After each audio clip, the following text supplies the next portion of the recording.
JUI کے سربراہ مولانا فضل الرحمان کا کہنا ہے ہمارا کسی سے کوئی اتحاد نہیں، ہم نے مقامی تنظیموں کو اجازت دی ہے کہ وہ اتحاد کر سکتی ہیں۔ یہ ملک لا الہ الا اللہ کے نام پر بنا، اس ملک میں ایک بھی کام شریعت کے مطابق نہیں، اس ملک نے ایک سیکولر اسٹیٹ کا روپ دھار لیا ہے۔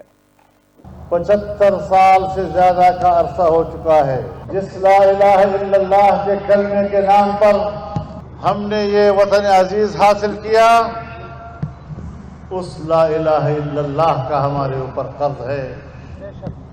آج بھی لا الہ الا اللہ کا کلمہ ہمیں پکار رہا ہے کہ میرا نعرہ اس پاکستان کے لیے لگائیں جس کے اندر سب کچھ ہے، لا الہ الا اللہ نہیں۔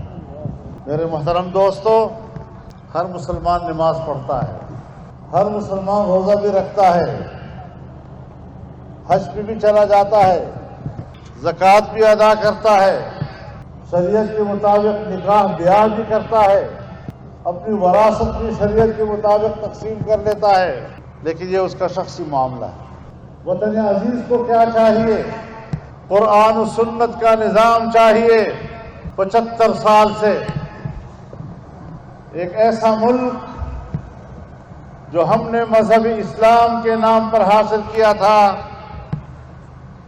اس نے اپنی مذہبی شناخت کو ختم کر دیا ہے اور ایک سیکولر اسٹیٹ کا روپ دھار لیا ہے۔ کیا ہمارا فرض نہیں کہ ہم اس ملک کے مذہبی شناخت کو